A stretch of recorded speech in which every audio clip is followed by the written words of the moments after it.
El tema de esta presentación es perspectivas teóricas del currículo. Elementos teóricos de un currículo. Primero vamos a decir que el currículo no tiene una definición, pero existen varios conceptos comunes que consideran al currículo como un conjunto de resultados esperados del aprendizaje y una guía para las decisiones de enseñanza y evaluación. Un currículo debe incluir las metas, justificaciones, temas de estudio, recursos utilizados, tareas y estrategias de evaluación. Los currículos describen lo que los estudiantes deben ser capaces de hacer y los procesos para alcanzar los resultados de aprendizaje. Cuando hablamos de currículo, no solamente hablamos del conjunto de documentos, sino también las experiencias de los estudiantes, de los profesores, los supervisores, etc. y los planes disciplinarios. Para esta presentación hablaremos de los siguientes elementos: 5 currículos concurrentes, la perspectiva teórica del currículo, factores de encuadre y el... Para alcanzar el significado de un currículo se analizan 5 currículos relacionados entre sí, los cuales son el oficial, el operativo, el oculto, el nulo y el adicional. El currículo oficial es aprobado por los miembros de la institución educativa. Puede convertirse en un plan de desarrollo institucional. El currículo operativo se centra en lo que sucede en los procesos educativos, determina y observa los contenidos y el desarrollo de las actividades en clase. El currículo oculto vincula de manera más humana el desarrollo del aprendizaje, considera la realidad ética de la sociedad. El currículo nulo indica lo que se debe o no impartir en la clase de acuerdo a la cultura educativa de los pueblos. Y finalmente el currículo adicional describe actividades y tareas extra no planificadas, inicialmente consideradas como complemento al proceso de enseñanza-aprendizaje, como actividades deportivas, culturales, etc. La perspectiva del currículo representa suposiciones sobre la educación a fin de conocer cómo ocurre el aprendizaje y cómo se facilita, los objetivos y la organización del contenido de enseñanza, cómo evaluar al estudiante y la relación de los centros educativos con la sociedad. Al realizar un currículo se debe ver cuál perspectiva curricular influye en su desarrollo. Según Posner, hay 5 perspectivas, las cuales son tradicional, experimental, estructura de las disciplinas, conductista y constructivista.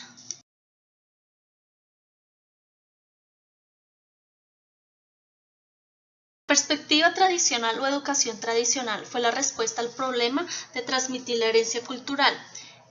Para Harris, el currículo es el cúmulo de sabiduría donde el profesor transmite conocimientos mediante la narración y es responsable del aprendizaje y la evaluación de los estudiantes.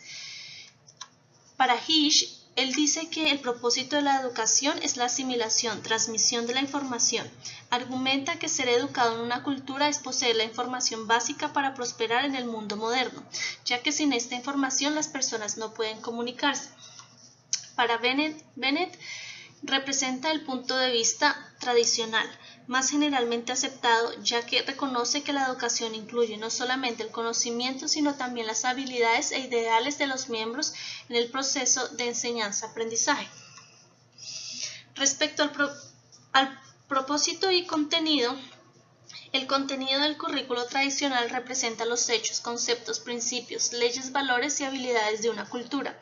Destaca que los conceptos y nombres son necesarios para la comunicación en la sociedad, que el dominio de las habilidades de lectura, escritura y computación sirven para cumplir una función en la sociedad y la aceptación de los valores de honestidad y respeto hacen funcionar una sociedad sin problemas.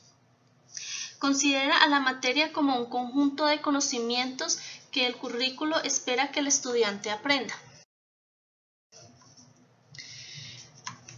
La perspectiva experimental centra su atención en la experiencia vivencial de los estudiantes, por lo tanto, el currículo debe considerar lo que le sucede a los estudiantes tanto fuera como dentro del centro educativo en términos de consecuencias.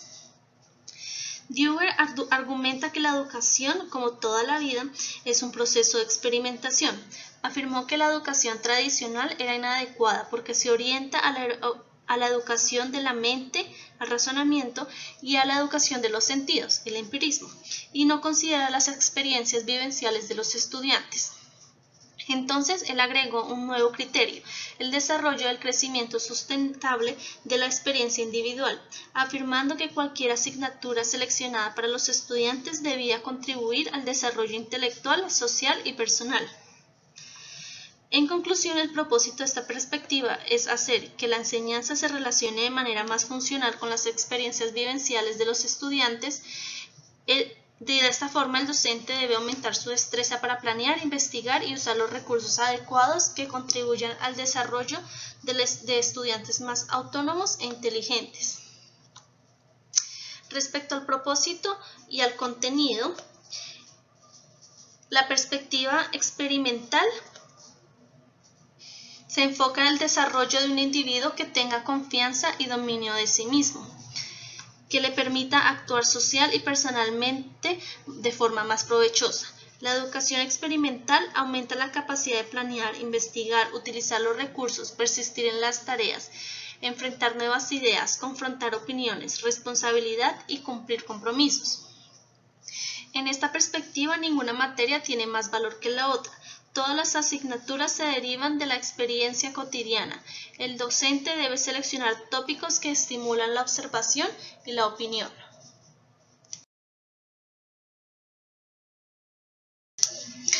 La estructura de las disciplinas. En esta perspectiva, el centro de atención del currículo son las asignaturas del conocimiento y el modo en que los estudiantes entienden su estructura. Para Zacarías, él enuncia que hay que enseñar solo conceptos fundamentales y enseñar a los estudiantes a cómo derivar el resto de los conocimientos a partir de estos conceptos.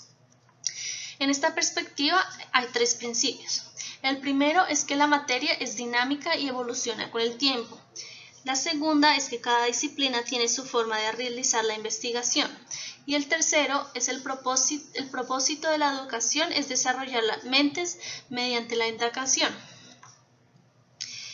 Lo esencial en esta perspectiva es proporcionar conceptos fundamentales a los estudiantes y fomentar la investigación a fin de que ellos desarrollen confianza en sus capacidades intelectuales para comprender los fenómenos de la naturaleza. Los propósitos y el contenido de esta perspectiva es que el desarrollo del intelecto por medio de los contenidos de las asignaturas.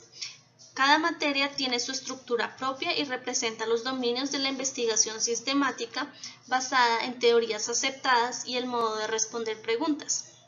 En este currículo se resaltan las ideas fundamentales de las asignaturas y permite que los estudiantes se dediquen a la indagación e investigación. En la perspectiva conductista, el desarrollo curricular se centra en los materiales de aprendizaje y en lo que los estudiantes deberían ser capaces de hacer. De esta forma, ofrece a los estudiantes oportunidades de practicar sus habilidades hasta que las dominen y luego evaluar su desempeño. Franklin Bowling, en 1918, estableció los objetivos y los métodos de desarrollo de un currículo conductista. Ralph Tyler presentó un método para analizar el objetivo, contenido y dimensión de un currículo conductista. Propósitos y contenido. El contenido del currículo conductista comprende las habilidades descritas mediante conductas denominadas objetivos de desempeño. Los hechos y los conceptos se consideran para enseñar y aprender las conductas. El docente determina los propósitos a los que se aplican los principios conductistas. Las asignaturas se reducen a un grupo de habilidades y aptitudes. Requiere el análisis de las tareas, medir, observar, clasificar y predecir los hechos y conceptos y principios para enseñar. Para la perspectiva constructivista, el conocimiento y las ideas de una persona son innatas y hay que sacarlos. El aprendizaje es una búsqueda de las ideas para construir conocimiento. Kant fue el que estableció las bases de esta perspectiva, estudió cómo la mente permite formar conocimiento. Piaget, en 1929, recalca que la mente asimila nuevas ideas dentro de una estructura. Chomsky, en 1968, hace una diferenciación entre la comprensión de las reglas y el discurso proporcionando las bases de la educación constructivista moderna. El constructivismo resalta el aprendizaje de memoria, se orienta a describir lo que los estudiantes ya conocen, en el desempeño de sus tareas, en la comprensión, resolución de problemas y emisión de opiniones. La perspectiva constructivista se enfoca en el desarrollo de la mente, considera que el contenido de la materia se centra en aspectos sociales para pensar y resolver problemas como una herramienta de razonamiento. Implica un currículo que ofrezca tareas que requieran actividades de solución de problemas, interacción social y un medio a través del cual los profesores interpretan las dificultades de un escritor basadas en que lo que escriben los estudiantes lo hacen por una razón. Factores de encuadre. Al implementar un nuevo currículo existen varios factores que limitan o restringen su puesta en práctica. Ellos son los factores de encuadre. Los encuadres de tiempo se refieren a que el proceso de enseñanza-aprendizaje se puede ver afectado por la interrupción de un proceso por determinado tiempo, como por ejemplo una huelga. Los encuadres físicos se refieren al espacio físico que puede impedir que se desarrolle el proceso, como por ejemplo el mal estado de los pupitres, servicios sanitarios insuficientes, etc. Los encuadres políticos y legales se refieren a que cada currículo está definido por las políticas vigentes de gobierno, en donde se pone en práctica o se quitan pruebas nacionales, como por ejemplo el caso de la evaluación obligatoria al desempeño docente en nuestro país. Los encuadres organizacionales se basan en la toma de decisiones a nivel distrital y estatal que permiten organizar el trabajo. Los encuadres personales se refieren al papel que toma el docente, los estudiantes, los administradores, custodios, conserjes, ya que dependiendo de sus aspiraciones e intereses, así será el apoyo que se da al cambio de un currículo. En los encuadres económicos nos podemos referir a todo cambio en el currículo, siempre tiene costo y beneficio. No solamente estamos hablando de dinero, sino también al ámbito del docente, ya que este puede generar incapacidades, entre otras cosas. Los encuadres curriculares se refieren a que el contexto cultural es de suma importancia. En este caso se toma en cuenta la cultura de la escuela y la cultura que se debe realizar en la comunidad.